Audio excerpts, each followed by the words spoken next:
विश्वासियों के लिए है। और आज का जो वचन है वो बड़ी महत्वपूर्ण वचन है। जो कोई विश्वासी इस वचन को मान करके उस पर चलता है, कभी वो अंधकार और विपत्ति में नहीं पड़ता है। हालेलुया। तीमुथियुस के नाम पौलुस प्रेरित की पहली पत्री उसका दूसरा अध्याय 1 से लेकर 6 तक पहले पढ़ना है, फिर उसके बाद 15 तक आपको बताएंगे। 6 तक जो वचन बताता है आपको जीवन को परमेश्वर कैसे आराधना करना है, क्या करना है, इसके विषय में एक नियम जो होता है, एक मसीह लोग के लिए, एक विश्वासी के लिए परमेश्वर के महिमा को प्रकट करने के लिए आइए हम वचन से आपको बताते हैं। हालेलुया। हाँ, इसलिए हे मेरे पुत्र, हाँ, तुम उस अनुग्रह से नहीं, आपको तीमुथियुस के नाम पौलुस प्रेरित के पहला आप निकालिए, उसका दूसरा अध्याय। दूसरे अध्याय, हाँ, दूसरा अध्याय पहला वचन पढ़िए। अब मैं सबसे पहले दूसरा तीमुथियुस, पहला तीमुथियुस। पहला तीमुथियुस। अब मैं सबसे पहले यह उपदेश देता हूँ कि विनती और प्रार्थना और निवेदन और धन्यवाद सब मनुष्य के लिए किए जाए, राजाओं और सब ऊंचे पद वालों के निमित्त, इसलिए कि हम विश्राम और चैन के साथ सारी भक्ति और गंभीरता से जीवन बिताए। यह हमारे उद्धारकर्ता परमेश्वर को अच्छा लगता और भाती है।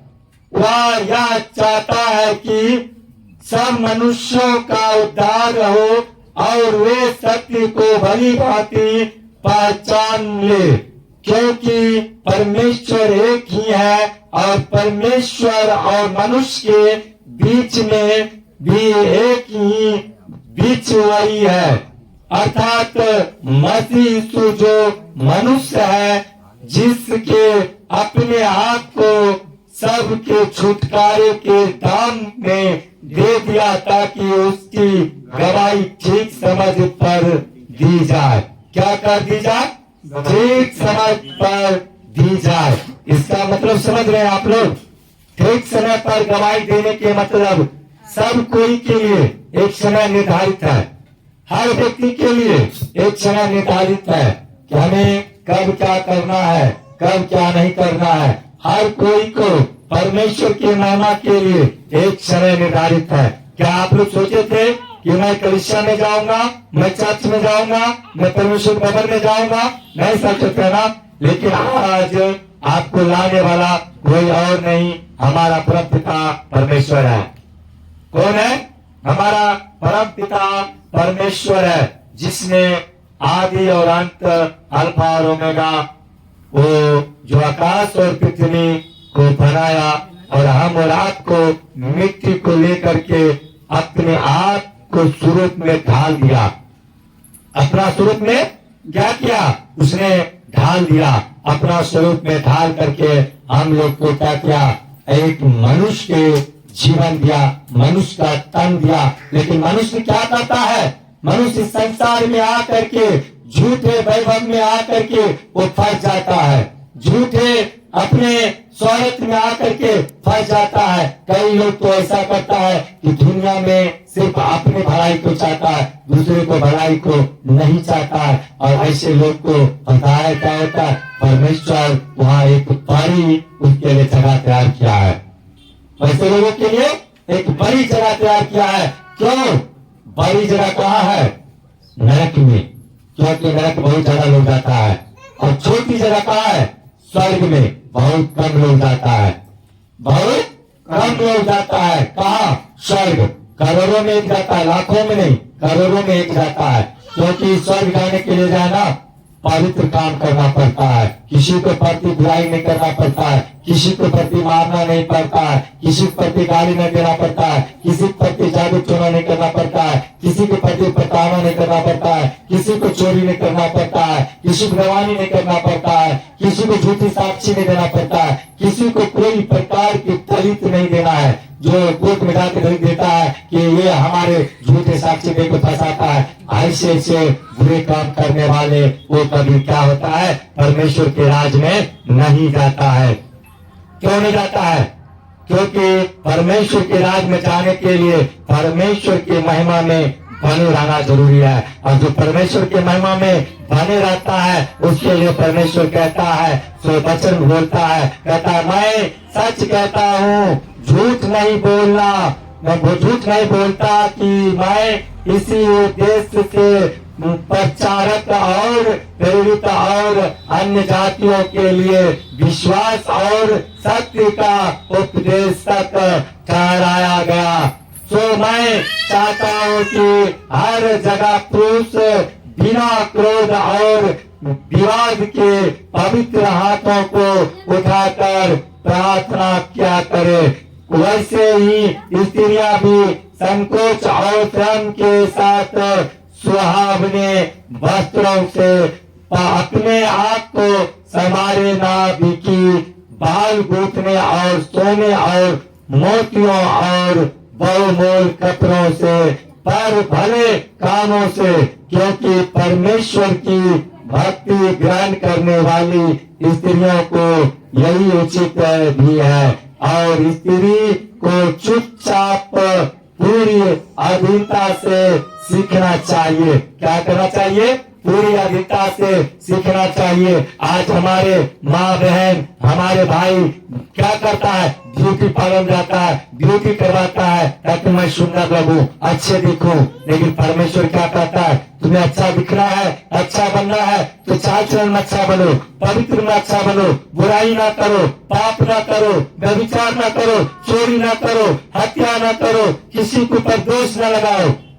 ये तुम्हारा सुंदरता है। क्या है? ये तुम्हारा सुंदरता है। अगर सुंदरता को बढ़ाना चाहता है और चाहती हो तो आप लोग को, हम लोग को क्या करना है? हम और आपको परमेश्वर का वचन में बने रहना अनिवार्य है। क्या चीज में? परमेश्वर को वचन में बने रहना अनिवार्य है। जो कोई परमेश्वर के वचन में बना रहता है, उनको महिमा में बना रहता है, उनको आराधना में बना रहता है, उनको स्तुति में बना रहता है, परमेश्वर उनको एक अलग जीवन देता है। आज का लोग एक फैशन बना लिया है। अगर कोई परमेश्वर को भलाई करने के लिए कहा जाए तो कहेगा कि अरे बाबा मेरे लिए उतना समय नहीं है।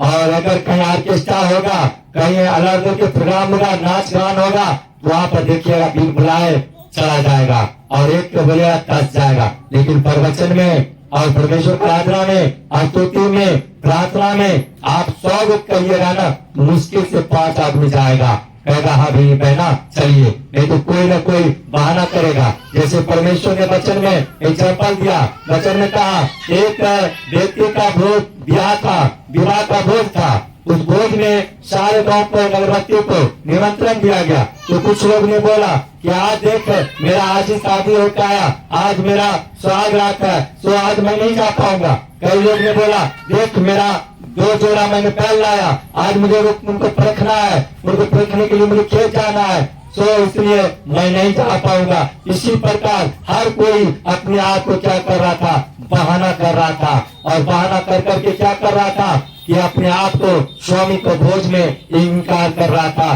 कि मैं नहीं जाऊंगा, मैं नहीं जाऊंगा। ऐसे करके एक बहाना कर करके वो लोग क्या किया? नहीं गया।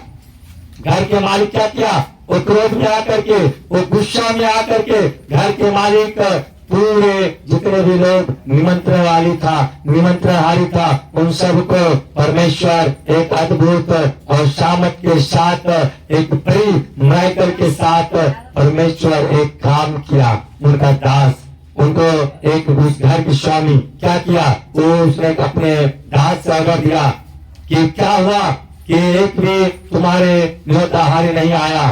तो उसने बता दिया कि जैसे जैसे सब कोई बताया वैसे सभी बात को एक दूसरे को बता दिया। तो जैसे ही बताया तो बताने के बाद वो क्या किया? वो जा करके परमेश्वर के महिमा के साथ, उनको आराधना के साथ वो क्या किया? वो परमेश्वर के सब बात को वो क्या किया? बता दिया। किनको बता दिया? पता है किनको बताया?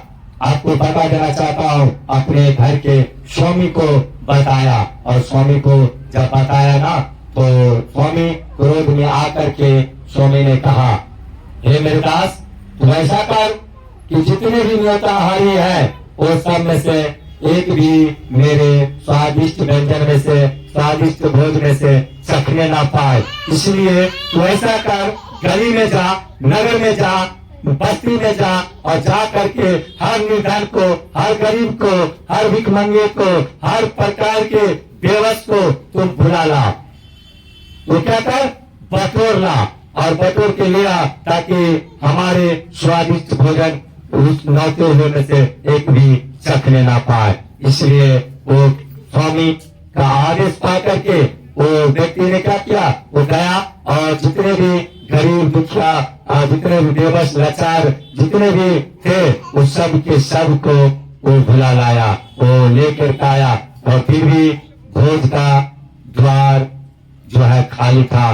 परमेश्वर के दास फिर भेजा कि जाओ, आस पास में जितने भी नगर बस्ती है, सभी नगर बस्ती से हर एक व्यक्ति को, छोटे से छोटे व्यक्ति को बुला लाओ, छोटे से छोटे व्यक्ति को क्या करो, बुला लाओ, और ताकि मेरा घर भर जाए। क्या करे, मेरा घर भर जाए। और उसने वो दास क्या किया, वही किया, वो सारे घर को भर लिया, अपने हिसाब से, अपने मायने से बुला करके। परमेश्वर उस हिसाब से ये किया कि नाम, मैं कितने भी परमेश्वर की बड़ाई के साथ हूँ, फिर भी कम है, फिर भी क्या है, कम है।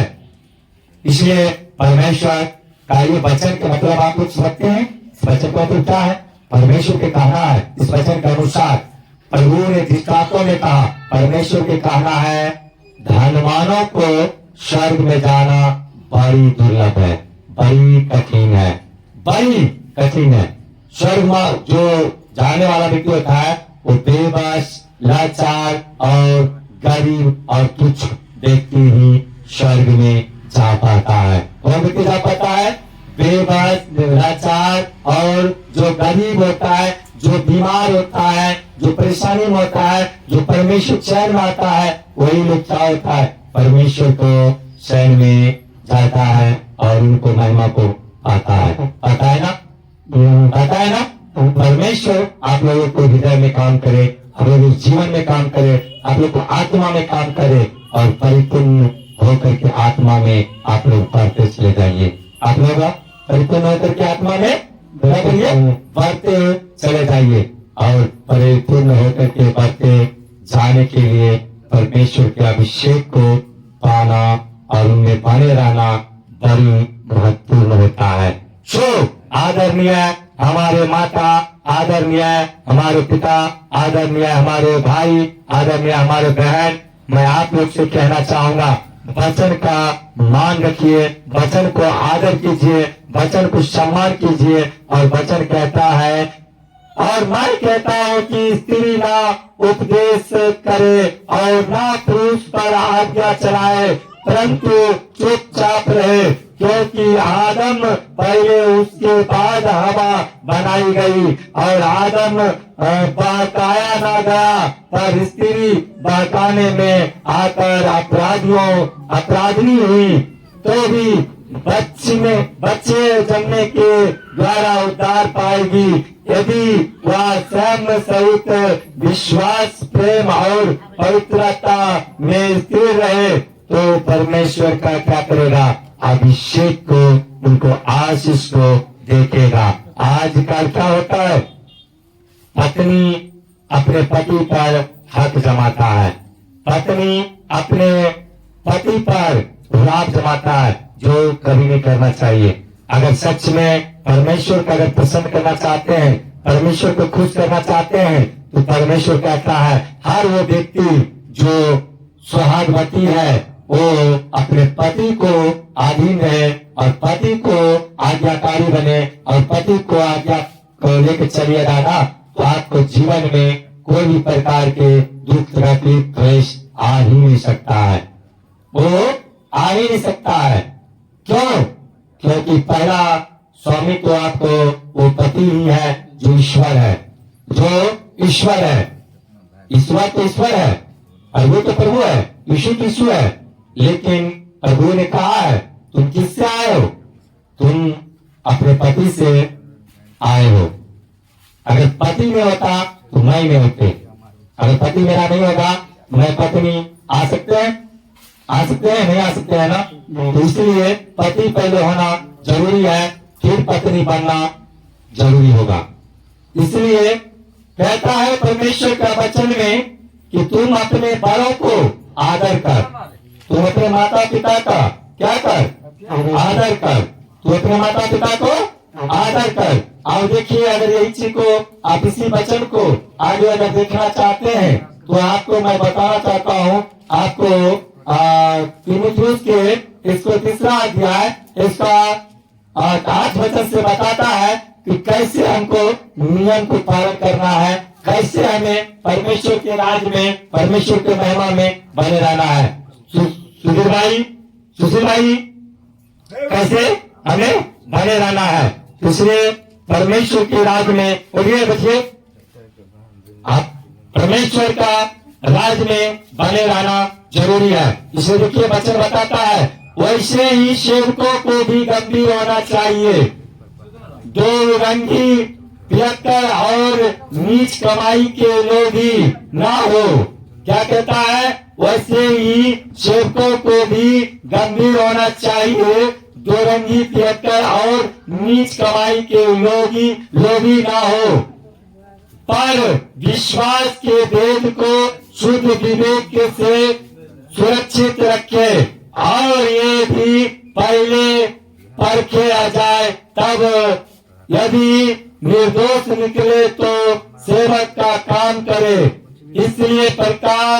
इसी प्रकार से स्त्रियों को भी गंभीर होना चाहिए, दोष लगाने वाली ना हो, पर सचेत और सब बातों में विश्वास योग्य हो। सेवक एक ही पत्नी के पति हो और लड़के वालों और अपने घरों का अच्छा प्रबंध करना चाहते हो, क्योंकि जो सेवक का काम अच्छी तरह से कर सकते हैं वे अपने लिए अच्छा पद और उस विश्वास में जो मसीह यीशु पर है बड़ा लाभ प्राप्त करते हैं। मैं तेरे पास जल्द आने की आशा रखने पर भी ये बातें तुझे इसलिए लिखता हूँ कि यदि मेरे आने में देर हो तो तू जान ले कि परमेश्वर का घर जो जीवते परमेश्वर की कलीसिया है और जो सत्य का खम्भा और नींव है, उसमें वैसा बर्ताव करना चाहिए। और इसमें संदेह नहीं कि भक्ति का भेद गंभीर है, अर्थात वह जो शरीर में प्रगट हुआ आत्मा में धर्मी ठहरा स्वर्गदूत को दिखाई दिया, अन्य जातियों में उसका प्रचार हुआ, जगत में उस पर विश्वास किया गया और महिमा में ऊपर उठाया गया। Hallelujah, hallelujah, hallelujah. विश्वास में क्या कहता है? आगे बढ़ो। और विश्वास में क्या कहता है? मजबूत बनो। और कहता है किसी प्रकार के लोभ में, लालच में और बुरी कमाई में लालसा ना कर, मन का रुचि ना रख, बुरी कमाई में प्रेरणा ना कर। अपने बुरी कमाई से मन को फेर ले, अपने बुराई से मन के फेर ले, चोरी से मन के फेर ले, पाप से मन के फेर ले। पिता पुत्र यीशु आपको जीवन को बदलने वाला और बचाने वाला है। आइए एक भजन गाते हैं और भजन से आप लोगों को स्वागत करते हैं। परमेश्वर आप लोगों को जीवन में एक बड़ी बेदारी के साथ अद्भुत चमत्कार करेगा। एक बड़ी बेदारी के साथ क्या करेगा? अद्भुत चमत्कार करेगा। आइए, लेकिन आप लोग को क्या देखते हैं? जब भजन गाते हैं सुस्त होकर के सिर्फ सुनते रहते हैं। अगर आपको जोश के साथ आप भजन में गाए नहीं, भजन में ताली नहीं बजाए, भजन में झूमे नहीं, क्या परमेश्वर आपको जीवन को बदल सकता है, जीवन में खुशी दे सकता है? जीवन में खुशी पाने के लिए खुशी के साथ झूमना जरूरी है, खुशी के साथ नाचना जरूरी है, खुशी के साथ बजाना जरूरी है। और जब तक आप खुशी से ताली नहीं बजाइएगा, झूमिएगा नहीं, गाइएगा नहीं, तो खुशी कैसे पाइएगा? परमेश्वर का अभिषेक पाने के लिए परमेश्वर का अभिषेक में बने रहना जरूरी है। चलिए आइए भजन गाते हैं और परमेश्वर को महिमा करते हैं। भाई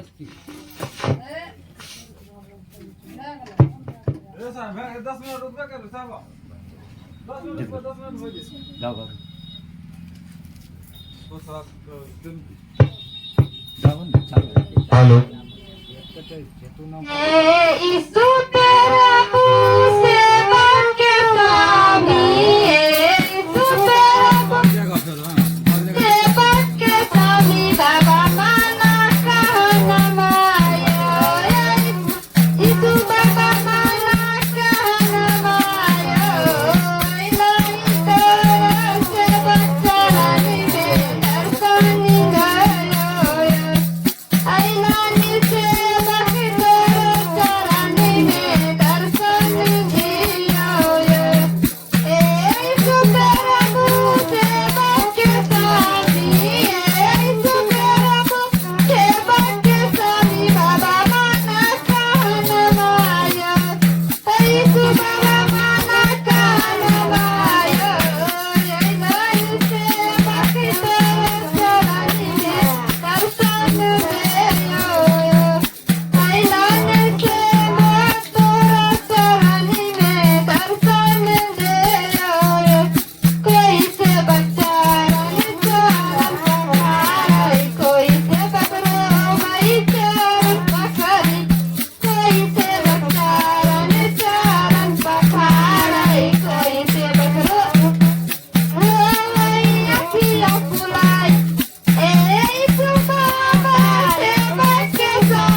परमेश्वर का महिमा हो।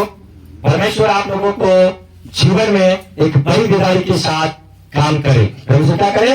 बड़ी बेदारी को साथ काम करे। जीवन में आपको लाइफ बदलने के लिए परमेश्वर आया और जीवन को बदलेगा। परमेश्वर स्वर्ग छोड़ करके मृत्यु लोक में क्यों आप लोगों को उपदेश देने के लिए आया? क्यों आपको वचन देने के लिए आया। और पौलुस के जरिए एक लिखित पत्री है जो तीमुथियुस के नाम चौथा अध्याय का उसका 6 वचन बताता है। उनको पहला तीमुथियुस उसका चौथा अध्याय का 6 वचन बताता है, यदि तू भाइयों को इन बातों की सुधि दिलाता रहेगा तो मसीह यीशु का अच्छा सेवक ठहरेगा और विश्वास और उस अच्छे उपदेश की बातों से जो तू मानता आया है तेरा पालन पोषण होता रहेगा। क्या करेगा? तेरा पालन पोषण होता रहेगा। परमेश्वर साफ स्पष्ट में कहता है, परमेश्वर अपने महिमा में साफ कहता है, अगर तू उनको वचन में चलेगा, उनको महिमा में चलेगा, उनको आराधना में चलेगा, उनको रास्ते पर सत्य मार्ग पर चलेगा, तो तू कभी ये ना सोचना कि मैं कल क्या खाऊंगा और मैं आज क्या खाऊंगा और कल मैं कैसे जीऊंगा, आज मैं कैसे जीता हूँ। ये आपका जीवन में सोचने की कोई जरूरत नहीं है। आप जब सोच सकते हैं जानवर अपने लिए क्या करता है, क्या खेत में भाग करता है, जोतता है, क्या पेड़ पौधा लगाता है जो कि उसका फल खा सकता है? पेड़ पौधा कुछ भी नहीं लगाता है, लेकिन फिर भी जानवर को परमेश्वर संभालता है। पक्षी क्या करता है अपने लिए? क्या अपने लिए कुछ बोता है? नहीं बोता है ना। क्या वो बीज लेकर के जमीन खुदाई करके उसको बोता है? नहीं बोता है ना। क्या उसको फसल को काट इकट्ठा करता है? नहीं करता है ना। लेकिन हम और आप एक इंसान को परमेश्वर इतना अधिकार दिया कि जितना हो सके उतना उपजाओ और जीवन को तृप्त होकर के अपने उपज के साथ महिमा के साथ खाओ पियो और ऐश आराम करो, परमेश्वर की महिमा करो, आराधना करो, उसको महिमा आराधना में बढ़ते जाओ, फलते फूलते बढ़ते जाओ और उनको महिमा में बढ़ जाओ, इतना बढ़ जाओ कि अभिषेक से आप हो हर चीज प्राप्त करो जो जगत के लिए परमेश्वर ने ठहराया है। देखो हम अभी मुकेश अंबानी को देखिए, टाटा को देखिए, रतन टाटा जी भले चल गए लेकिन उनका नाम अभी भी जिंदा है। रतन टाटा के नाम अभी भी नहीं बदला है, अभी भी रतन टाटा के नाम पर ही काम चल रहा है। भले वो एक सिंपल व्यक्ति से एक बड़ा व्यक्ति कैसे बन गया? क्यों? वो बचपन से लेकर के अब तक वो परमेश्वर को भेंट देता था, परमेश्वर को दान देता था, परमेश्वर को दशमांश देता था और दान और दशमांश देने के कारण आज उनका जीवन इतना बड़ा बिहारी का देखा, बड़े बिदारी को देखा, बड़ी शामत को देखा, बड़ी अभिषेक को देखा। आज मुकेश अंबानी और रतन टाटा का नाम नंबर 1 पर क्यों चलता है? लोग उनको अपने होठों पर उनका नाम क्यों रखता है?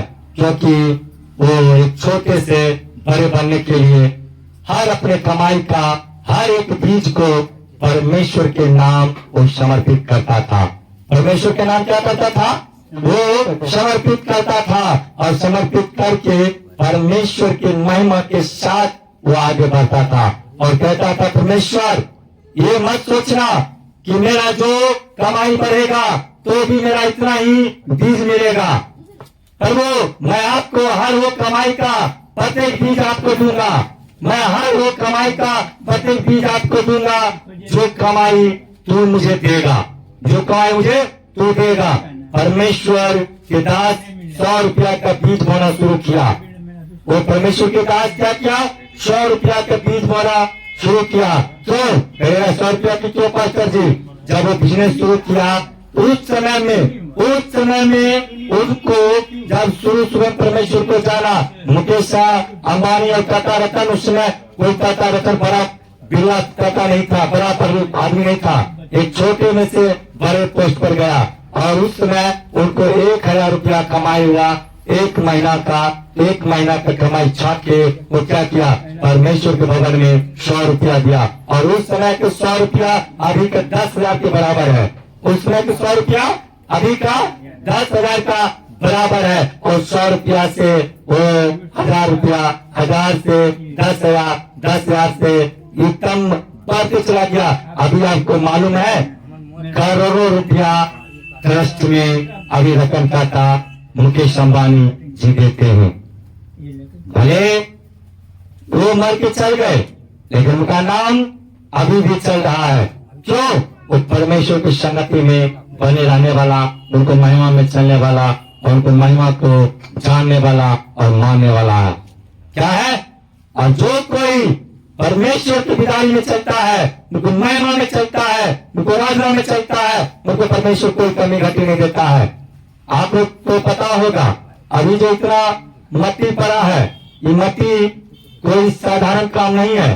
और मट्टी में सबसे बड़ी भूमिका हमारे नंदलाल जी भाई हैं, वो यहाँ पर आए और कहा, उनको वाइफ ने यहाँ पर बोली, उस माँ जी ने यहाँ पर आकर के बताए, पास्टर जी मैं एक बड़ी बिदारी सपना देखा हूँ, मैं एक दर्शन देखा हूँ। क्या देखा हूँ कि मैंने देखा कि यहाँ पर बहुत बड़ा मिट्टी गल रहा है, बहुत ज्यादा मिट्टी गल रहा है, जितना अब तक नहीं मिट्टी गला उतना मिट्टी यहाँ गल रहा है। और लगातार 2 रोज मिट्टी चला है और उसके बाद तीसरे दिन जाके जैसे भी चल रहा फिर ट्रेन करने के लिए।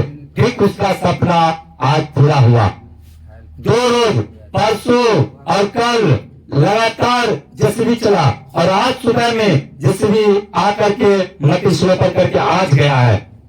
2 रोज से लगातार यानी कि मिट्टी ट्रक से डालते गया, जेसीबी काट के दे रहा था और टेलर लेकर के यहाँ डाल रहा था और डालते गया डालते गया डालते गया डालते गया, जब तक परमेश्वर का अनुग्रह नहीं हुआ कि बेटा पूर्ण हुआ। फिर 1 महीने के बाद फिर मिट्टी भराई के काम होगा, तो उस समय फिर 100 टेलर पड़ने वाला है। कितना पड़ने वाला है? 100 टेलर फिर पड़ने वाला है। तो परमेश्वर ने जो बताया उस हिसाब से पूरा मिट्टी को ढलाई काम हुआ। अब परमेश्वर उस बहन जी का माँ बताई कि मैंने देखा मिट्टी ढलाई हो रहा है, 2 रोज से मिट्टी पड़ रहा है, फिर तीसरे दिन देख रहे जैसे भी काम कर रहा है। फिर उसके बाद मैं क्या देखता हूँ, एक बहुत बड़ा परमेश्वर का भवन बन रहा है। हालेलुया। क्या करता है? एक बहुत बड़ा परमेश्वर का भवन बन रहा है। तो इस खुशी में आकर के जैसे ने मुझे माँ जी बताया, मैं माँ जी को बोले, माँ जी जरूर बनेगा, आपको सपना कभी अधूरा नहीं रहेगा, सपना आपको पूर्ण होगा और परमेश्वर आपको दिया दर्शन दिया जरूर होगा। वही माता यहाँ पर आकर के इस घर की परमेश्वर कलिसिया को झाड़ू बहारू करते हैं, वही माँ जी आकर के इसका निपापोती करते हैं। तो परमेश्वर उनको जरिए भविष्यवाणी किया और उनको जरिए महिमा को प्रकट किया। वो जैसे सोते उठे डायरेक्ट मेरे पास आया और मेरे पास आकर के बोलने लगा और उसके बाद यहाँ पर निपापोती करके फिर गए और उसके बाद कहा, मैं परमेश्वर की महिमा के लिए 500 रुपया मिट्टी के लिए मैं भेज देता हूँ। तुरंत दान पेटी में 500 रुपया गिरा है। उसी का कुछ दिन बाद मेरे रोना दीदी का खबर आता है कि मेरे तरफ से अध्यक्ष महोदय की तरफ से आपको 12,000 रुपया भेज दिया जा रहा है मिट्टी के लिए। और रोना दीदी के जरिए 12,000 रुपया भेंट आया, इसमें मिट्टी में। और मिट्टी में उस दिन आया जिस दिन मिट्टी लास्ट होने वाला था, खत्म होने वाला था, बंद होने वाला था। और जैसे आया फिर उस रुपया को फिर उतना को मिट्टी और ऑर्डर दिया गया और भाई मिट्टी और चाहिए। बोला नहीं पास्टर जी आप तो इतना ही बोले थे, तो हम तो गाड़ी वाले को सबको बोल रखे थे इतना ही चिप गिरना है, अब इतना कैसे? तो बोले कि आपको रुपया के काम है और हमें मिट्टी के काम है। अगर मुझे रुपया चाहिए तो मुझे मिट्टी दीजिए, नहीं चाहिए तो आप जा सकते हैं, कोई भी आके दे सकता है। तो उसने कहा नहीं भैया मैं किसी को मुझे मिट्टी नहीं देना है, जब आप थोक ले रहे हैं तो मुझे पहले आपको देना है। तो उसने मुझे देते गया और अभी देख रहे हैं ये 4 कट्ठा पूरे ग्राउंड परमेश्वर के महिमा के साथ ये मिट्टी का रंग भर गया। ये मिट्टी 10 फीट ऊंचाई भरा गया और जेसीबी से इनको चाप करके इनको सुना से चल रहा था जेसीबी और चला करके अभी भी देखिए 6 फीट का 7 फीट का अभी भी ऊंचाई है। 6-7 से कम अभी भी नहीं है, अभी भी ऊंचाई 6-7 फीट अभी भी बच गया। अब बोला कि पास्टर जी अब मिट्टी नहीं चप रहा है, अब नहीं दब रहा है, अब नहीं होगा, दब चुका है। मतलब 3-4 फीट मिट्टी नीचे दबा, प्रेशर दे करके चाप करके कंप्रेसर दे करके और अब मट्टी बैठ गया। अब आप लोग को वचन के लिए इस छोटी सी कलिसिया के अब आपको जरूरत नहीं पड़ेगा। अब आपको बड़ी विदाई के साथ बड़ी कक्षा में बैठना पड़ेगा और बड़ी महिमा को पाना पड़ेगा। एक छोटी सी दान, आपका एक छोटी सी भेंट, एक छोटी सी आप जो बीज बोते हैं, आपका बीज एक बड़ी मराइकल के रूप में काम करता है। क्या वो दीदी जो 12,000 रुपया दिया, क्या वो 12,000 रुपया उनको खाता से क्या कम पड़ गया? नहीं, वो 12,000 रुपया 12 लाख में परमेश्वर बदलने वाला है। हालेलुया। कहा तू जो कुछ मुझे देता है मैं तुम्हें 100 गुना अभिषेक के साथ तुम्हें मैं वापस दूंगा। क्या दूंगा? मैं तुम्हें 100 गुने के साथ मैं तुम्हें वापस दूंगा। और उस बहन जी का भविष्यवाणी, उस माँ जी का भविष्यवाणी पूरा हुआ और मत्तीकरण के काम चालू हो गया और मत्तीकरण का आज में जाकर के समापन हुआ। जबकि मैंने कहा संडे का दिन है, आज काम नहीं होना चाहिए, लेकिन हमारे डैड ने कहा आज लोग देखेगा क्या कहेगा, ये जैसे तैसे मट्टी टाल लगा है, अरे करवा दो। मैंने बोले कि किसान का दिन है, लेकिन परमेश्वर ने कहा बेटा आज मेरा ही महिमा हो रहा है, ये भी मेरे ही महिमा का काम है, तो प्लान करवा दे ताकि हर कोई को गाड़ी रखने में भी आराम होगा।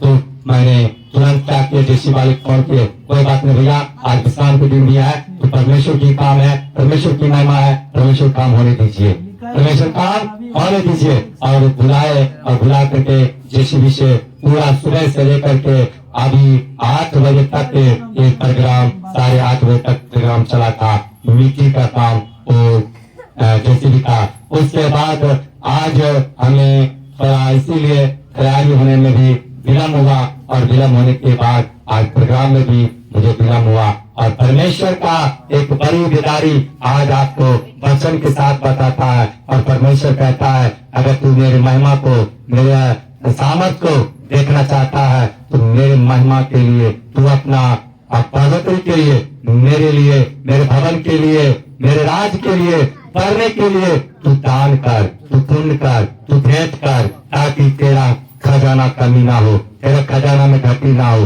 तेरे धन में कमी ना हो, तेरे दौलत में कमी ना हो। लेकिन आजकल लोग क्या करता है, जाएगा, शराब पिएगा, मांस मदिरा खाएगा, हर वो चीज करेगा जो संसार की बुरी है, बुरी के पीछे भागेगा, लेकिन सच के पीछे नहीं जाएगा, सच के साथ नहीं जाएगा। और इंसान क्या परमेश्वर के राज्य में प्रवेश कर सकता है?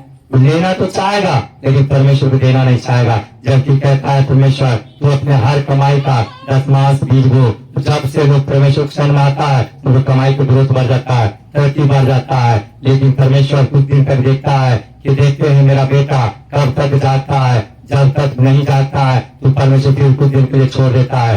तो फिर कहता है पास्टर जी मेरा कमाई तो बहुत अच्छा चल रहा था, फिर मेरा कमाई लॉस हो गया, फिर मेरा कमाई जोखिम हो गया। लेकिन वो ये नहीं कहता है क्यों जोखिम हो गया, क्यों? मेरा परमेश्वर जब दिया तो मुझे परमेश्वर देने में क्या है? जब परमेश्वर मुझे देता है तो मैं परमेश्वर को दूंगा। तो परमेश्वर मेरा कर्जदार नहीं है, परमेश्वर मुझे 100 गुना के साथ, बड़ी मलाइकत के साथ, अभिषेक के साथ वो आशीष करेगा। क्या करेगा? वो आशीष करेगा, वो अभिषेक करेगा और अभिषेक में आगे बढ़ाएगा। परमेश्वर कहता है तुम मुझे देगा तो मैं तुम्हें अभिषेक करूंगा, तुम मुझे देगा तो मैं तुम्हें क्या करूंगा? अभिषेक करूंगा। इसीलिए परमेश्वर का वचन एक बड़ी बेदारी के साथ कहता है पर अशुद्ध और बुद्धियों की सी कहानियों से अलग रह और भक्ति की साधना कर, क्योंकि देह की साधना से कम लाभ होता है पर भक्ति सब बातों के लिए लाभदायक है, क्योंकि इस समय के और आने वाले जीवन की भी प्रतिज्ञा इसी के लिए है। और यह बात सच और हर प्रकार से मानने के लिए योग्य है, क्योंकि हम परिश्रम और यत्न इसलिए करते हैं कि हमारी आशा उस जीवते परमेश्वर पर है जो सब मनुष्यों का और निज करके विश्वासियों का उद्धार करता है। इन बातों की आज्ञा कर और सिखाता रहा, कोई तेरी जवानी को तुच्छ न समझने पाए, पर वचन और चाल चलन और प्रेम और विश्वास और पवित्रता में विश्वासियों के लिए आदर्श बन जा।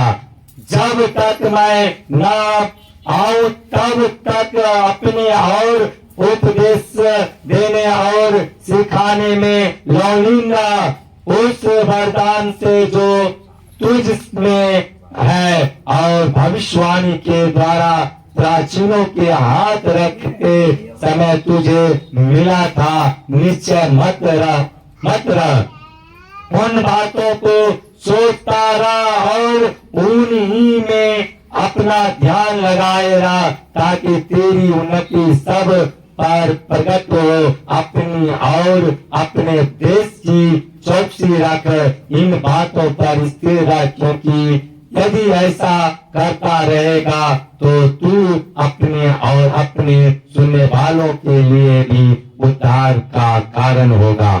Hallelujah, hallelujah, hallelujah, hallelujah, hallelujah. Hallelujah. लेकिन कितने लोग परमेश्वर की महिमा में उनको आज इसमें बना रहना चाहता है। परमेश्वर से लेना तो सब कोई चाहता है, लेकिन देना कितने लोग चाहता है? जो देना चाहता है वही सिर्फ हाथ उठा सकते हैं कि हाँ, हम परमेश्वर के लिए देना चाहते हैं, क्योंकि परमेश्वर मुझे दिया तो मैं परमेश्वर को दूंगा। मैं परमेश्वर के 10वां भेंट दे सकता हूँ। देने वाला बहुत कम होता है, क्योंकि परमेश्वर ने कहा बुलाए हुए तो बहुत है, लेकिन चुने हुए बहुत कम है। Hallelujah, hallelujah, hallelujah. हालेलुया। बुलाए हुए तो बहुत है, लेकिन चुने हुए थोड़ा है, कम है। क्यों कहा बुलाए हुए तो बहुत है, लेकिन चुने हुए कम है? क्यों कहा परमेश्वर ने? काय कहा परमेश्वर ने? क्यों कहा परमेश्वर ने? काय कहा परमेश्वर ने? परमेश्वर का कहने का अर्थ समझ रहे? पाना तो सब कोई चाहता है, लेकिन परमेश्वर के लिए देना बहुत कम चाहता है।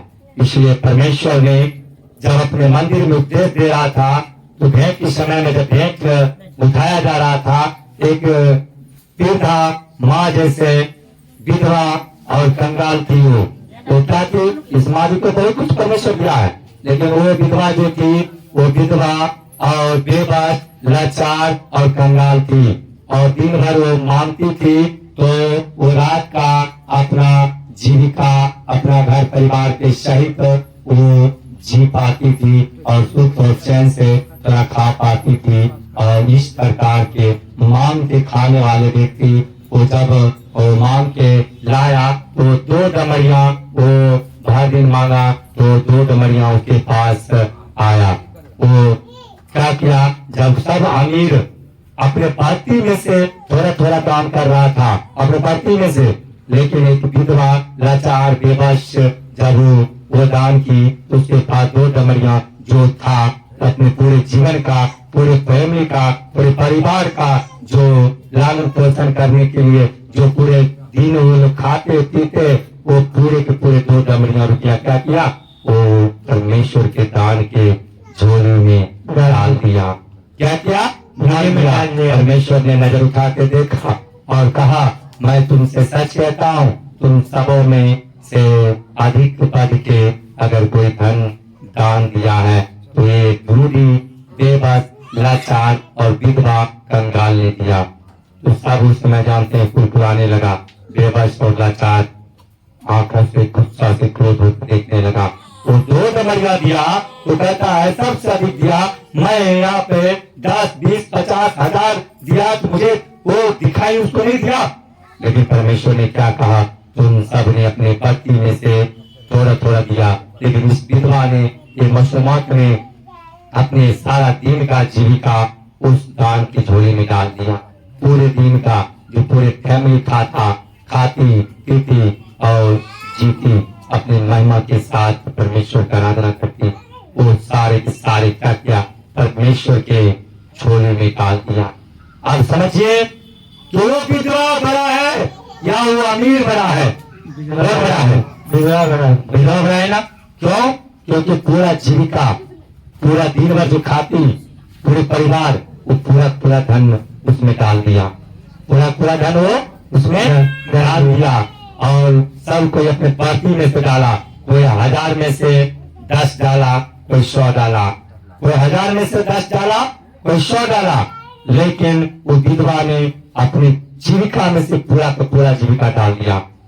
तो सो मेरे आदरणीय मेरे भाई, आदरणीय मेरे बहना, मैं आप लोग से कहना चाहता हूँ, अगर आज ये चर्च को ग्रोथ हो रहा है तो आपके कारण ग्रोथ हो रहा है, आपका दान और भेंट के कारण हो रहा है, आपके दशमास के कारण हो रहा है। मेरे जीवन का जितने भी जीविका था, जितने भी पूंजी था, मैं सच कहूँ तो मैं एक एक पूंजी, मैं एक एक रुपया मैं अपने लिए नहीं रख छोड़ा। मैं अपने अकाउंट तक तो मैं जीरो कर दिया, मैं अपने अकाउंट तक खाली कर दिया और इस मिट्टी में एक एक रुपया को झोंक दिया। क्यों? क्योंकि परमेश्वर के एक बड़ी बेदारी काम कर रहा है। और जब मैंने ये परमेश्वर की बड़ी बेदारी के मैं काम करने के लिए ये काम किया, तो मेरे काम करने के लिए मेरे माँ ही मेरे एक बीच में अरोरा पड़ गया। एक बड़ी शैतानी की आत्मा उनको जरिए काम किया, इतना बड़ा काम किया कि आप सोच नहीं सकते हैं, आप समझ नहीं सकते हैं। इतना बड़ा कि जो नहीं करना चाहिए वो सारा यहाँ करके गया। मुझे जो नहीं करना चाहिए वो सारा करके गया। परमेश्वर ने ठीक कहा, तुम्हारे अपनों के जरिए तुम्हें रुकावट होगा, लेकिन उस रुकावट को तू नहीं करना, उस व्यक्ति को नहीं करना, उस अपमान से नहीं घबराना और उस मार और गार से तू पीछे नहीं हटना। मुझे इतना लोगों के बीच में कुछ भी नहीं छोड़ा गया, कुछ भी नहीं छोड़ा गया, जबकि मेरे गुनाह के कारण, मेरे रोगों के कारण, मेरे पाप के कारण, मेरे हर उस बुराई के कारण मेरा परमेश्वर स्वच्छ होकर मृत्यु लोक में आया और जो गुनाह की सजा हमें पाना था वो परमेश्वर अपने ऊपर उठा लिया। क्या किया? अपने ऊपर उठा लिया। जो मुझे अपमानित होना था वो अपमानित परमेश्वर खुद अपने ऊपर उठा लिया। परमेश्वर अपने ऊपर घूंसे खाया, थप्पड़ खाया, उनको चेहरा पर थूका गया और नाना प्रकार के उनको दोष लगाया गया, नाना प्रकार के उनको दोष लगाया गया। फिर भी परमेश्वर मौन रहा, चुप रहा, खामोश रहा। लेकिन जब मैंने उस वचन को याद किया तो मैं जार बेजार होकर के अपने आप को रूम बंद करके मैंने रोया, परमेश्वर से बात किया। परमेश्वर आके तू क्या चाहता है? तू चाहे तो मेरा प्राण ले ले, मेरा आत्मा ले ले, मेरे जीवन ले ले, इस शरीर से मेरा आत्मा को तू निकाल ले, लेकिन तू अपना महिमा को यहाँ बंद ना होने दे। तो अपने महिमा को यहाँ कभी मत रोक। तू चाहे तो मेरा प्राण इसी वक्त ले ले। मैं जीना नहीं चाहता हूँ, मैं आपको सेवा करना चाहता हूँ। मैं जीऊँ तो आपके लिए प्रभु, मैं मरूँ तो आपके लिए प्रभु। लेकिन मेरे माँ उतना लोगों के बीच में एक बड़ी कलेश मेरे ऊपर डाला, बड़ी दोस्त डाला। कहा तुम एक सूरदास लड़की से तू शादी करेगा, एक ऐसी लड़की से तू ब्याह करेगा, वो तेरा धन लेके चल जाएगा, तेरे दौलत लेके चल जाएगा, तेरे संपत्ति लेके चल जाएगा। तुम जो है ये कर रहा है, वो कर रहा है। नाना प्रकार को मेरे पर आलोचना लगाया, मेरे व्यविचार के भी आलोचना लगाया। मेरी माँ होकर के मेरा वो किया जो मुझे बोला नहीं जाता। लेकिन अभी परमेश्वर ने बताया तो अपने गवाही को तू दे कि किस पीड़ा से तू गुजर के तू ये मेरे मृत्युकरण के काम किया। शायद तेरे जगह कोई और होता तो या तो काम छोड़ के भाग जाता या तो मर्डर होता। क्या आपको बेटा 4 है तो क्या 4 बेटा का आपका अधिकार नहीं है? चारों को हक देने का क्या नहीं है? लाख आपको बेटा गंदा है, लाख आपको बेटा चोर है, लाख आपको बेटा लुटेरा है, लाख आपको बेटा डाकू है। क्या आपको अधिकार नहीं है कि अपने बेटा को आप अधिकार दे सके? क्या उनका हक दे सके? क्या उनको सिर्फ ऐश आराम और सिर्फ सेक्स करने के लिए तुम बच्चे को पैदा किया? क्या इसलिए किया कि तुम अपने स्वाभिमान को पूरा करो और पैदा करके उसको कचरा में डाल दो, डस्टबिन में डाल दो? आज कई जगह आपने देखे होंगे अपने बच्चों को पैदा करता है और डस्टबिन में डाल देता है। क्यों? वो बेविचार से पैदा हुआ बच्चा होता है और वो अपने संसार से मुंह छिपाने के लिए वो डस्टबिन में डाल देता है, कचरा में डाल देता है। और वही बात था कि मेरी माँ मुझे डस्टबिन में डाल देता, मुझे कचरा में डाल देता, लेकिन मुझे पैदा करके मेरा हाथ से, मेरा जायदाद से तो अलग कर ही दिया। लेकिन जब मैंने परमेश्वर की सेवा करने के लिए, परमेश्वर के बड़ी बेदारी के लिए, मैं जब परमेश्वर के राज के लिए जब काम करने के लिए काम किया, शुरू किया, आज मेरी माँ वो हर हालत कर दिया जो कहीं नहीं छोड़ा। पूरा प्रॉपर्टी तो मेरे बड़े भाई के नाम कर ही दिया। जब मैं छोटी सी जगह में परमेश्वर सेवा करने के लिए मैं उनको महिमा की बेदारी के लिए मैं खड़ा करने के लिए किया, मेरा बाप भी मेरे पर कल घोष की बात किया, मेरी माँ भी उसी प्रकार की बात किया। लेकिन मेरे बारे में एक जरा सा भी नहीं सोचा कि उनको बच्चा या बीत रहा है, क्या उनको पर हो रहा है। क्या बीत रहा है कोई नहीं समझा। क्यों? सब अपने मतलबी है, अपने स्वार्थ में है, अपने दीन में। परमेश्वर ने कहा तुम्हारी माँ तो छोड़ सकता है, तेरा पिता छोड़ सकता है, संसार छोड़ सकता है, लेकिन मैं तुम्हें कभी न छोड़ने वाला पिता परमेश्वर हूँ। मैं तुम्हें माँ की गर्भ से लेकर के अब तक संभाला और आगे भी तुम्हें संभाल कर रखूंगा। जब तक तू मेरे महिमा में चलेगा तू एक बड़ी बिदारी को देखेगा, मेरे सामर्थ को देखेगा, मेरे अभिषेक को देखेगा। तुम्हें माँ तो छोड़ सकता है, बाप छोड़ सकता है, ये जरूरत नहीं है कि आपका बेटा अगर पास्टर है, आपका बेटा अगर पादरी है तो आप उस स्वर्ग में चल जाइएगा। वो नहीं जा सकता है, वो और दंडित होगा और श्रापित होगा। क्यों? क्योंकि जब आप का बेटा परमेश्वर के राज में काम कर रहा है और आप उनको विरोध में खड़ा हो रहे हैं, उनको विरोध में आप रुकावट कर रहे हैं, तो आप दंड के कारण है। आप क्या है? दंड के कारण है। क्यों? यहोवा इस्करियोती परमेश्वर का खास चेला और उनका अपना भाई मित्र ही था, लेकिन उससे क्या किया? अपना भाई उनको पकड़वा दिया और उनको मात्र 30-40 के सिक्का के कारण उनको बेच डाला। क्या किया? 30-40 के सिक्का का बेच डाला। आज मेरे माँ, मेरे भाई, मेरे बहन, मेरा बाप कोई नहीं छोड़ा मुझे।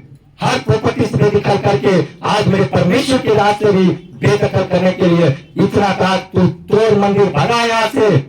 लेकिन मेरा पिता कल एक बार भी नहीं सोचा आज इससे क्या बीत रहा है, क्या हो रहा है, एक बार भी मेरा सुधी लेने को नहीं सोचा। और मेरा भाई फोन पर विदेश से ऐसे ऐसे आप सत्य बात मुझे बोला, यहाँ तक कि इसको थ्रिलर खिला के मार दे। मैंने अरे बेवकूफो, इतना तो सोचो कि जब सेल्फ फास्ट चल रहे एक ने 3-3 खा चुका। हे मेरे भाइयों, जब 3-3 सेल्फ फास्ट टैबलेट खा लिया उस समय नहीं मरा तो अब तुम्हारे भोजन देने से क्या मैं मर जाऊंगा? तुम्हारे भोजन देने से क्या मैं मर जाऊंगा? आपको पता होना चाहिए दानियल को आग के भट्टी में डाल दिया, शद्रक मेशक अबेदनगो को क्या किया? आग के भट्टी में डाल दिया। क्या वो जल गया? दानियल को शेर को गुफा में डाल दिया। क्या वो मर गया? मर गया? मर गया? वो मरा नहीं? मरा ना। इसलिए जिसके साथ परमेश्वर होता है ना, आग तूफान से भी परमेश्वर बचाता है। आपको पता होगा मूसा के जरिए एक बड़ी बेदारी पर वो काम किया।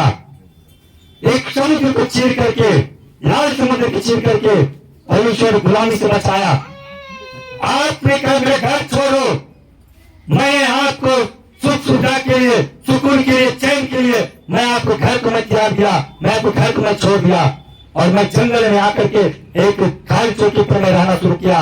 मैं यहाँ रहकर अपने जीवन को व्यतीत करना शुरू किया। परमेश्वर के राज में उनको राज को बढ़ाने के लिए मैं शुरू किया। लेकिन आप मुझे यहाँ भी चैन से, सुकून से क्या करने, मुझे रहने नहीं दे रहे, जीने नहीं दे रहे। अगर महीना में अगर एक बार भी अगर यहाँ आ जाती है ना, तो जैसे कोई भी शैतान किसी को जीवन में जाकर के भूचाल मचा देता है, जैसे देख रहे मेरे भाई को, उसी प्रकार मेरे पास आकर के मेरे जीवन में भूचाल मचा देता है। लेकिन मेरे परमेश्वर कहता बेटा तू धैर्य रख, जितना तुम्हारे सताव होगा उतना तो बढ़ेगा, जितना तेरे सताव होगा तो बढ़ेगा और तो अभिषेक को पाएगा। जानते कोई पांच ऐसा नहीं है कि अपना एक एक पूंजी, एक एक रुपया, एक एक संपत्ति परमेश्वर के सेवकाई में लगा देगा। और पास्टर है अपने भर्ती में से लगाया लेकिन एक एक पूंजी नहीं लगाया। लेकिन मैं आज सच कहूं तो मैं आज हाथ खड़ा कर दिया हूं। मात्र मेरे अकाउंट में अभी वो भी अभी मीशो की शॉपिंग से जो रिकवर माल हो गया, उस रिकवर होने के कारण 200 कुछ रुपया मात्र अकाउंट में आया है। कितना? 200 कुछ रुपया। और ये 100 रुपया सिर्फ मेरे जेब में है और ये भी 100 रुपया मेरे जेब में नहीं रहेगा। अभी वो बीज में जाएगा, दान में जाएगा, भेंट में जाएगा। मैं जीरो पर आउट हूँ लेकिन परमेश्वर जीरो से मुझे हीरो बनाएगा। Hallelujah, hallelujah, hallelujah. आज मैं एक एक रुपया, मैं 1.5 लाख रुपया तक का जो एक मुठ परमेश्वर का जो महिमा के साथ होता है, मैं एक एक रुपया इस मिट्टी में लगा दिया। मेरे पास कुछ नहीं, मेरे माँ बाप भाई कोई भी इसमें सपोर्ट नहीं किया, एक भी नहीं। और जानते हैं कल मेरा ये काम देख करके मेरे माता को खुशी होना चाहिए, लेकिन मेरे माँ एक बात और बोल करके रोक रहा था कि तुम इतना रुपया कहाँ से लाया? पहले तुम मेरा आगे बार तुमको मैं 60,000 रुपया दिए, तुम मुझे 60,000 रुपया दो, फिर आगे काम चलाएगा, अन्यथा तू काम बंद कर। इतना एकदम एक करके बैठ गया, इतना शोर करके बैठ गया कि मैं अपने हाथ को कहा, परमेश्वर मेरे आत्मा को ले चल और इस शरीर को ही छोड़ दे, ताकि परमेश्वर ये शरीर यही मेरा दफना दिया जाए। जब तेरा भवन नहीं बन पाएगा, तेरा काम नहीं हो पाएगा, तो इस शरीर मेरा किस काम का, इस आत्मा मेरे किस काम का। परमेश्वर किसी प्रकार ये बिगाड़ी को रोक। तुरंत परमेश्वर ने कहा, बेटा इस मिट्टी को उठा और इस सामने वाला खेत में डाल दे। मैंने जैसे मालिक को बोले, इस मिट्टी को डालना, यहाँ बंद करो, यहाँ जितना मिट्टी डल चुका है, यहाँ से उठाओ सामने वाला खेत में डाल दो। वो सामने वाला खेत लेकर के मैं उसमें से उठाई करूंगा। फिर मेरे माँ लेट गया, बोला किसके बात का मजाल है, यहाँ से मिट्टी उठा लेगा, जो मुझसे बोला मैं बोल रहा हूँ, किसके बात का मजाल है, ये मिट्टी उठा के ले जाएगा, उठा के ले जाओ। पहले जैसे भी मुझ पर चढ़ाएगा फिर लेके जाएगा मिट्टी। फिर वही लोग जो गाड़ी का ड्राइवर था, वो सब जितने भी ट्रक वाला था, सभी ट्रक वाला गाड़ी लगा दिया। बोला आप क्या नौकरी कर रखे हैं, कौन सी गलत काम कर रहा है, परमेश्वर को मेहनत काम कर रहा है। मिट्टी भरा दिया, कौन सी गलत कर दिया, जहाँ पर पानी आ रहा था अब पानी नहीं आएगा। 10 फीट ऊंचाई मिट्टी डालने के कंडीशन आप समझते हैं, 10 फीट ऊंचा कर दिया, मतलब समझते हैं आप, आपको भलाई के काम है, बुराई काम है। ये तो खड्डा तो नहीं खोद दिया, आपको तो ऊंचा कर दिया, लेकिन जो बोलता था उसी को गाली से बात करता था। सब एक ही बात बोला, सर मैं आपको कदर करता हूँ, नहीं तो ऐसी औरत को तुम्हें दिन रात पीछे चलाता हूँ, और ऐसी औरत को वो खातिर करता हूँ कि जो कहीं समाज में नजर दिखाने के लायक नहीं रहेगा, लेकिन सिर्फ मैं आपको कदर करता हूँ। वो मेरा कदर नहीं किया, वो परमेश्वर की कदर किया कि कुछ भी है तो कल कहेगा पास्टर की माँ के साथ में ऐसा हुआ। लेकिन शैतान ने क्या किया, वो मेरी माँ के जरिए वैसा वैसा काम किया जो मैं कभी भविष्य में सोचा नहीं। आदि का अंत हो गया। मैं सच कहूँ, अगर कल मेरा पास रस्सी होता ना, तो जो नहीं करना चाहिए, जो परमेश्वर श्रापित बताया है, मैं कर वो कर देता। जो यहूदा इस्करियोती ने किया, जो खुद को अपने आप को फांसी करा लिया, जो श्रापित हो गया, जो श्रापित परमेश्वर को बनाया और मंदिर को उठा दिया, तितर बितर कर दिया, और वो कभी परमेश्वर के आगे प्रवेश नहीं कर सकता है। जो अपने आप को मार देता है, मर जाता है, वो कभी परमेश्वर के आगे प्रवेश नहीं कर सकता है। वो 100% नरक में जाएगा, वो 100% जाएगा, क्योंकि परमेश्वर को मंदिर को तोड़ डाला। तो मैंने कल इतना दुखित हुए, मैंने जब अपने आप को सुसाइड करने की सोचा, परमेश्वर ने कहा मेरे पास से 5 टैबलेट का मैंने मंगाए, तो वो अभी तक मैं रखे थे इसी दिन के लिए कि परमेश्वर कहे ऐसा ना हो। लेकिन परमेश्वर बोला, बेटा तू वो कदर, वो गलत फिर दोबारा ना कर, वो गुनाह तू फिर दोबारा ना कर। आप कहिए तो मैं लाइव प्रूफ आप लोग को अभी भी मैं शिल्फास्ट को टैबलेट का मैं दिखा सकता हूँ। मैंने साफ स्पष्ट में कहा अब मुझे जीना नहीं है, अब मुझे मर जाना है। मैं ऐसे करके सोच करके मैं इसे भी निकाला, और निकाल करके मैं एक रोटी को छांट के बाहर रख दिया, और मैंने पूरा रोटी मैंने खाया और एक रोटी छांट कर रख दिया। प्रभु मैं खा पी के प्रार्थना करके मैं पूरे भोजन को भुखनी करके मैं खा के मर जाऊंगा, क्योंकि तेरा अगर यही इच्छा है तो मेरे जीवन में पूरा होने दे। और मैं सच बताऊं, मैं चाकू को लिया, और चाकू को लेकर के मैं पूरे पपड़ी जो होता है ना, रोटी का पपड़ी, मैंने पूरे रोटी का पपड़ी चाकू की मदद से उसको पूरा को मैं उतार दिए, और परमेश्वर का कृपा देखिए पूरा पपड़ी उधर गया एक एक करके, और चाकू से पपड़ी को मैं अलग हटाया, और अलग हटा के उस पर घी डाला हूँ ताकि इस पर बढ़िया से भोजन चिपक जाए। और मैंने उसको डाल करके फिर क्या किया, उसको अच्छे से सटा दिया, और सटाने के बाद फिर मैंने उसको रख करके मैंने प्रेयर शुरू कर दिया। और जैसे मैंने प्रेयर शुरू किया, मैं आंसू से जार बिजार होने लगा, और तुरंत परमेश्वर ने कहा, बेटा मैं तेरे साथ हूँ, जितने तेरे सताव होता है उतना तू आगे बढ़ेगा, और एक समय आएगा वही माँ वही बाप तेरे अधीन होगा, तेरे अधीन होगा, वही भाई तेरे अधीन होगा। कितने भी धन संपत्ति हो जाएगा, लेकिन परमेश्वर के राज नहीं पा पाएगा, परमेश्वर के राज नहीं देख पाएगा। मैंने परमेश्वर कहा ऐसे जीवन जीने से क्या फायदा, जो जीवन में नरक मिले, जो जीवन में जीने से शर्मिंदा हो, जो जीवन जीने से तकलीफ हो, जो जीवन जीने के लिए सर झुकाना पड़े, वो जीवन जीने से मुझे क्या फायदा परमेश्वर। मैं ऐसे करके परमेश्वर से सवाल करने लगा। मैं परमेश्वर से कहने लगा, परमेश्वर कहा तू बड़ी बीमारी को देखना चाहता है, तू बड़ी कलह आएगा, बड़ी तकलीफ आएगा, लेकिन बड़ी कलह से तुम्हें तो निकलना है बेटा, तुम्हें बड़े अभिषेक से निकलना है बेटा, और तभी तू बड़े सामर्थ को देखेगा, बड़े अभिषेक को देखेगा। परमेश्वर ने उस अभिषेक को देखा। और मेरा आज के दिन मैं आप लोग को बताना चाहता हूँ, मैं विभोर हुआ हूँ, अभी तक मैं टूटा हूँ, अभी तक मैं बिछड़ा हूँ। सिर्फ मेरा रखवाला अगर कोई है तो मेरा एक ही पिता परमेश्वर यीशु मसीह है। ना तो मेरा माँ है, बाप है, ना भाई है, ना मेरा बहन है, ना मेरा सखा संबंध है, ना तो मेरा कोई रिश्तेदार है, कोई भी मेरा नहीं है, कोई भी नहीं है।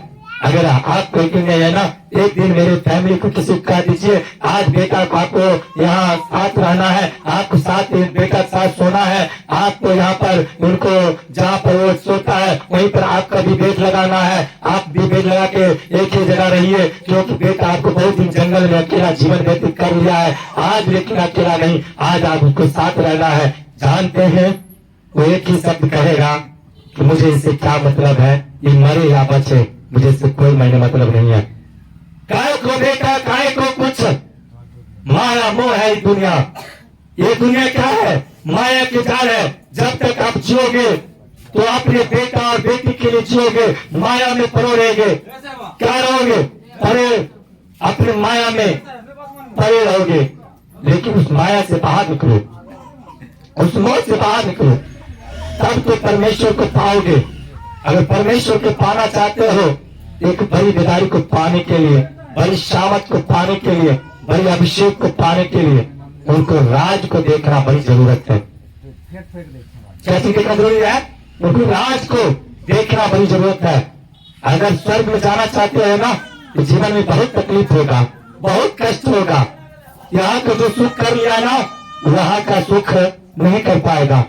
एक व्यक्ति था, एक राजा था, और वो राजा अपने जीवन में हर सुख मौज किया, हर ऐशो आराम किया, और वो व्यक्ति का झूठा जो होता है, वो व्यक्ति राजा नाम का एक व्यक्ति था जो पूरे शरीर में कुष्ठ था, उनका शरीर को कुत्ता चाटा करता था, और वो व्यक्ति उस राजा को झूठा खा करके जीवन जीता था। परमेश्वर के नाम से सिर्फ महिमा करता था, आराधना करता था, प्रार्थना करता था, और करके उनको राज में आगे बढ़ता था।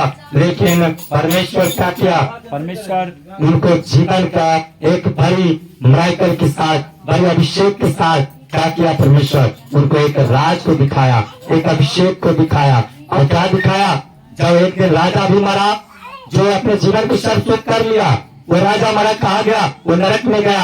लेकिन एक दिन वो राजा भी मरा, जो उस राजा को झूठा खा करके वो जीता था, जिसका शरीर का कुत्ता आके चाहता था, वो जब मरा तो क्या कहा गया? परमेश्वर का गोद में गया, वो स्वर्ग में गया। माँ जी प्लीज बात ना करे, बात करने की जगह नहीं है, गप करने की जगह नहीं, बात ना करे, परमेश्वर ध्यान करे। वो क्या किया? परमेश्वर का और राज में गया और परमेश्वर के गोद में बैठ गया। तो वो एक क्या किया? वहां से एक बड़ी बीमारी देखा। तो उसने क्या देखा?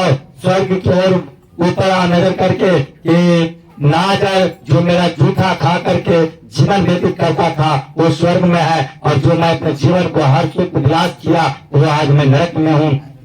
तो ये देख करके उसने कहा कि हे मेरे प्रभु, हे मेरे स्वामी, तू अपने दास नाजर के कह करके मेरे जीभ पर अपने उंगली से थोप थोप पानी मुझे डाल, ताकि मैं जलन से, इस त्रास से, मैं अगन से बच सकूं।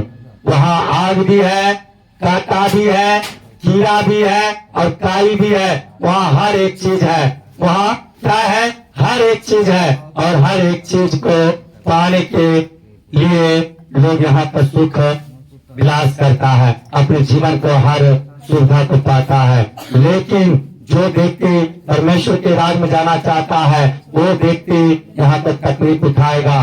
क्या मेरे जरिए नांगर चल के जा रहा है, अंधा देख के जा रहा है, गूंगा बोल के जा रहा है, क्या मैं नहीं चल सकता हूँ? मेरे लिए भी एक समय परमेश्वर निर्धारित किया है, और निर्धारित के अनुसार परमेश्वर के राज में बढ़ेंगे और आगे बढ़ करके परमेश्वर के राज को देखेंगे। आइए हमारे डॉक्टर साहब एक भजन से परमेश्वर की महिमा करेंगे और महिमा में आगे बढ़ना है। ठीक है? आइए दान भेंट के विषय में है और परमेश्वर का महिमा में हम लोग को क्या करना है, भरना है। चलिए एक बेदारी के साथ परमेश्वर का भजन गाया जाए और उनको महिमा किया जाए। Hallelujah, hallelujah, hallelujah, hallelujah. परमेश्वर आप सबको आशीष करे। ऐसे दिलवाग शांत रहो। यीशु के नाम से साइलेंट हो जाओ। यीशु के नाम से शांत हो जाओ। भजन गाइए जल्दी।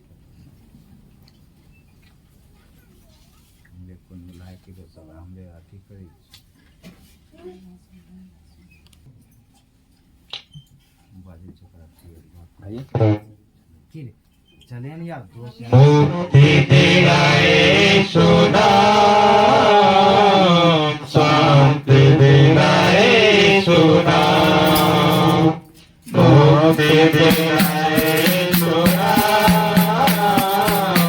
शांति देना यीशु नाम।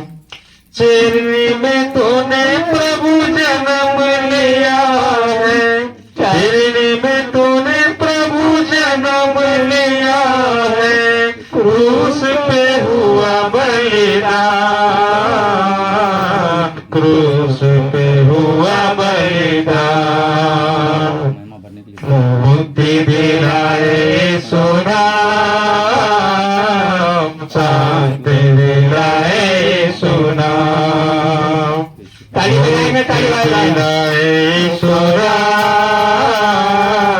शांति दिलाए यीशु नाम। क्रूस पे अपना खून बहाया, क्रूस पे अपना खून बहाया, सारा चुकाया दाम, सारा चुकाया दाम। मुक्ति दिलाए यीशु नाम, शांति दिलाए यीशु नाम, मुक्ति दिलाए यीशु नाम, शांति दिलाए यीशु नाम। यीशु दया का बहता सागर, यीशु दया का बहता सागर, यीशु दाता महान, यीशु है दाता महान। मुक्ति दिलाए यीशु नाम, शांति दिलाए यीशु नाम, मुक्ति दिलाए यीशु नाम, शांति दिलाए यीशु नाम। हम सबने पापों को मिटाने, हम सबके पापों को मिटाने, यीशु हुआ बलिदान, यीशु हुआ बलिदान। शांति दिलाए यीशु नाम, मुक्ति दिलाए यीशु नाम, शांति दिलाए यीशु नाम, मुक्ति दिलाए यीशु नाम। हम पर यीशु की कृपा करना, हम सब पर यीशु की कृपा करना, हमने पापी नदान, हमने पापी नदान। मुक्ति दिलाए यीशु नाम, शांति दिलाए यीशु नाम, मुक्ति दिलाए यीशु नाम, शांति दिलाए यीशु नाम, मुक्ति दिलाए यीशु नाम, शांति दिलाए यीशु नाम। Hallelujah, hallelujah, hallelujah.